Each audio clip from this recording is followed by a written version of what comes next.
RobertTKiyosaki, Why AStudents Work for CStudents and BStudents Work for the Government. Rich Dad's Guide to Financial Education for Parents.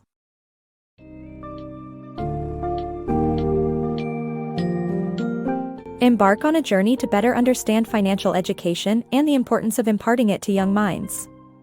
In his book, Why AStudents Work for CStudents and BStudents Work for the Government, RobertTKiyosaki explores the crucial role of teaching children about money and the various income quadrants in society. Providing insight into the three windows of learning: quantum learning, rebellious learning, and professional learning, Kiyosaki stresses the importance of a well-rounded financial education that covers ordinary, portfolio, and passive income. With an assertive stance against the entitlement mentality, this book summary will leave you with a fresh outlook on instilling values of hard work and self-sufficiency in the next generation.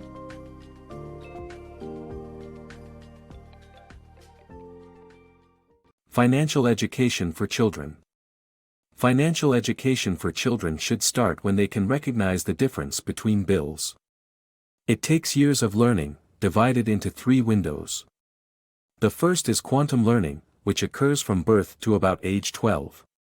During this stage, children can learn quickly, and games like Monopoly can be used to engage both hemispheres of the brain. Rebellious learning is the second stage, which happens around age 12 when children want to make their own decisions. Parents can educate them by open discussions about financial concerns. The final stage is professional learning, which takes place in young adulthood. This is the time to apply what has been taught to their own lives and choose a suitable career path. Choosing the right quadrant.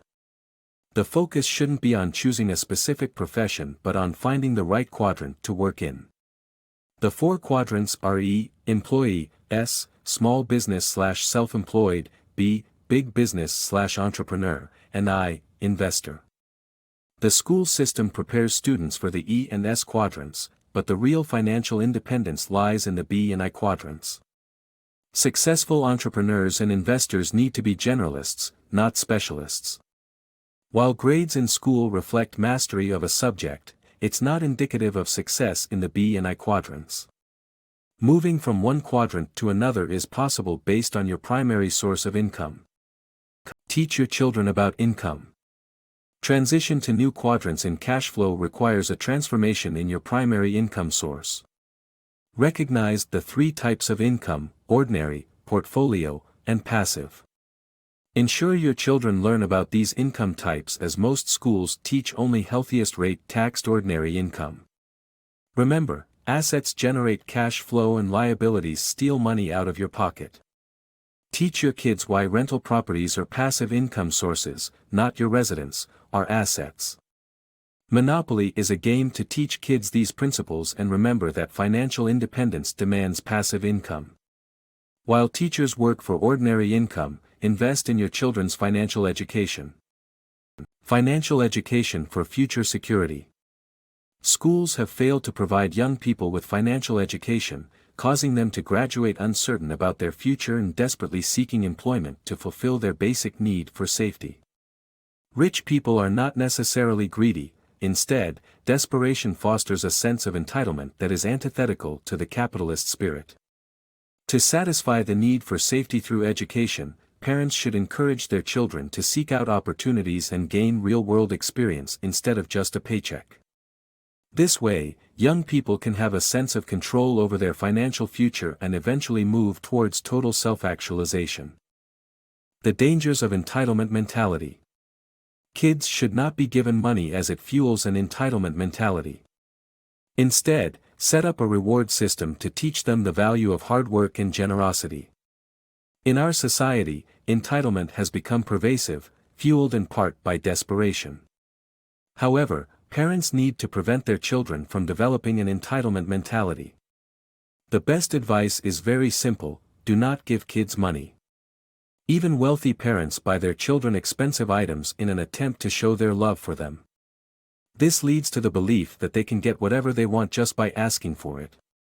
The key is to help children understand the true value of money and that it is simply a means of exchange.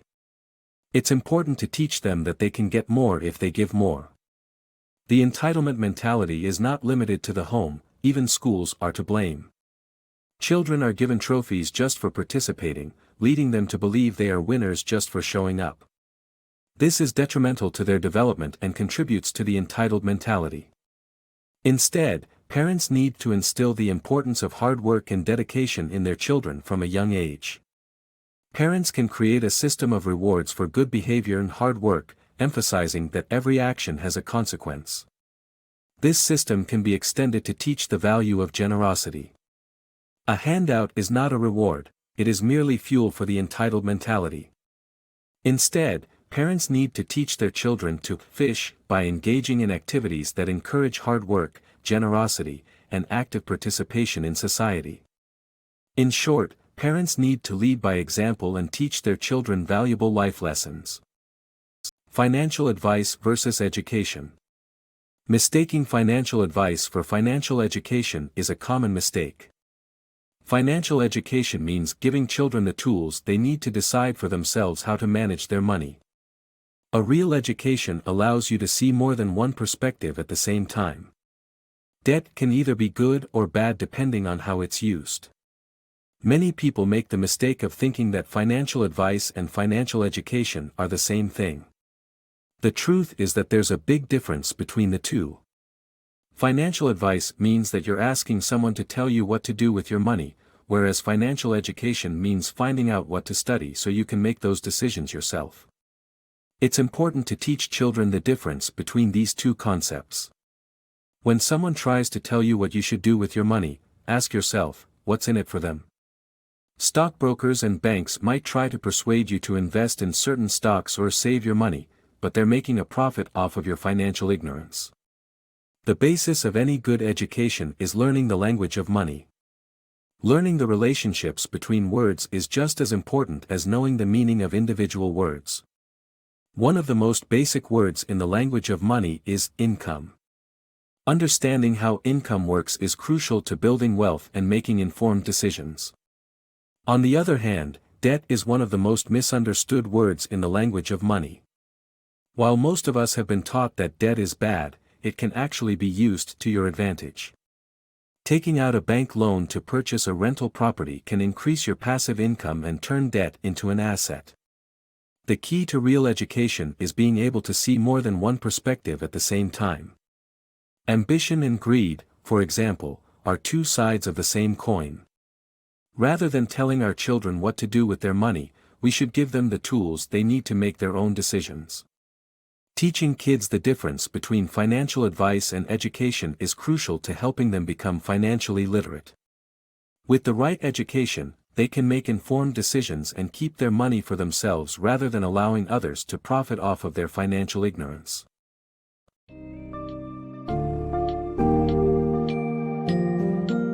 Ultimately, Kiyosaki's book guides parents in navigating the vital task of raising financially savvy children.